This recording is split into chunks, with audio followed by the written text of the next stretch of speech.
পারমাণবিক আলোচনা কঠিন হলেও ফলপ্রসূ ইরান, যুক্তরাষ্ট্র উৎসাহিত ঢাকা ১-২ মে ২০২৫ বাস ওমানে রোববার ইরান ও যুক্তরাষ্ট্রের পারমাণবিক আলোচনা শেষ হয়েছে, যেখানে ইউরেনিয়াম সমৃদ্ধিকরণ নিয়ে প্রকাশ্য অচলাবস্থায় কোনো দৃশ্যমান অগ্রগতি না হলেও উভয় পক্ষই ভবিষ্যতে আরও আলোচনার ঘোষণা দিয়েছে।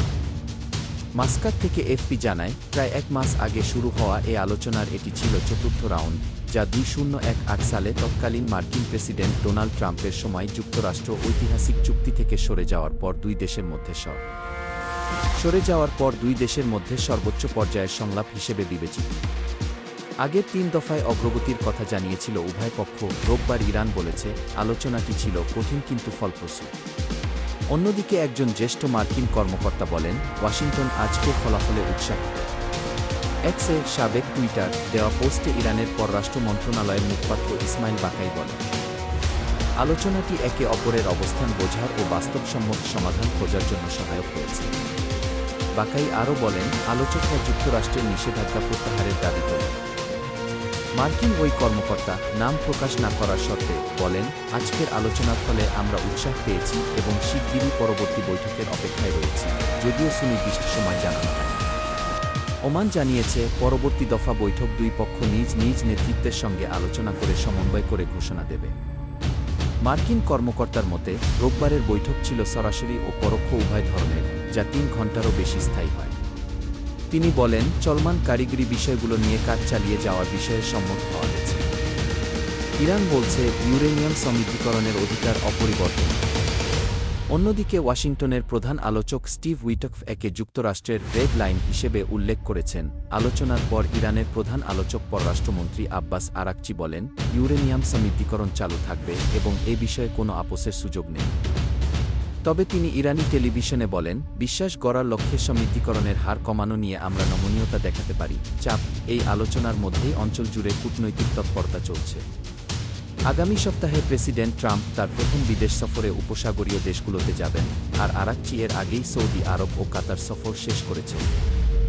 ওমানের পররাষ্ট্রমন্ত্রী বদর আল বুসাইদি বলেন, আলোচনায় মূল্যবান ও মৌলিক ধারণা উঠে এসেছে যা একটি সম্মানজনক সমঝোতায় পৌঁছানোর অভিন্ন আকাঙ্ক্ষার প্রতিফলন ঘটায়। মাস্কাট পলিসি কাউন্সিলের চেয়ারম্যান ইউসুফ আল বুলুশি বলেন, ব্রেকথ্রু হতে কিছুটা সময় লাগবে, তবে আমি আশাবাদী।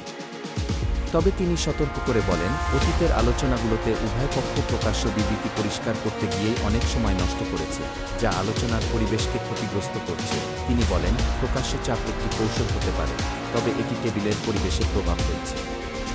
যুক্তরাষ্ট্রসহ পশ্চিমা দেশগুলো দীর্ঘদিন ধরেই ইরানের বিরুদ্ধে পারমাণবিক অস্ত্র অর্জনের চেষ্টা চালানোর অভিযোগ করে আসছে। তবে ইরান বলছে, তাদের কর্মসূচি শান্তিপূর্ণ উদ্দেশ্যে। ইরান বর্তমানে ৬.০% মাত্রায় ইউরেনিয়াম সমৃদ্ধ করছে। ২০১৫ সালের চুক্তির ৩.৬৭% সীমা অনেক পেরিয়ে গেছে, তবে এখনও ৯.০% অস্ত্রগ্রেড মাত্রার নিচে রয়েছে। উইটকফ এক সাক্ষাৎকারে বলেছেন, ইরানের সমৃদ্ধিকরণ কেন্দ্রগুলো ধ্বংস করতে হবে। যদিও প্রথমে তিনি বেসামরিক কাজে কমমাত্রার সমৃদ্ধিকরণের ক্ষেত্রে নমনীয়তার ইঙ্গিত দিয়েছিলেন। বিশ্বের সবচেয়ে বিপজ্জনক অস্ত্র ২০১৫ সালের চুক্তি থেকে যুক্তরাষ্ট্র সরে যাওয়ার পরও ইরান ১ বছর চুক্তি মেনে চলেছে। এরপর ধীরে ধীরে তারা চুক্তি থেকে সরে আসে। ২০২৫ সালের জানুয়ারিতে দ্বিতীয় মেয়াদে ক্ষমতায় ফিরে ট্রাম্প আবার সর্বোচ্চ চাপের নীতি গ্রহণ করেন, যদিও কূটনৈতিক আলোচনার সুযোগ রাখছেন। তবে ব্যর্থ হলে সামরিক পদক্ষেপের হুঁশিয়ারিও দিয়েছেন।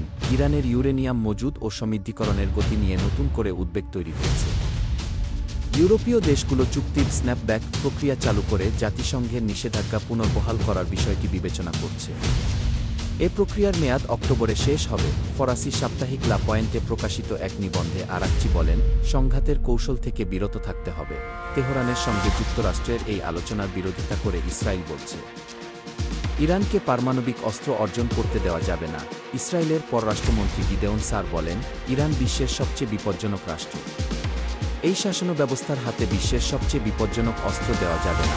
উল্লেখ্য, ইসরায়েলই মধ্যপ্রাচ্যে একমাত্র, যদিও আনুষ্ঠানিকভাবে স্বীকৃত নয়, পারমাণবিক শক্তিধর রাষ্ট্র।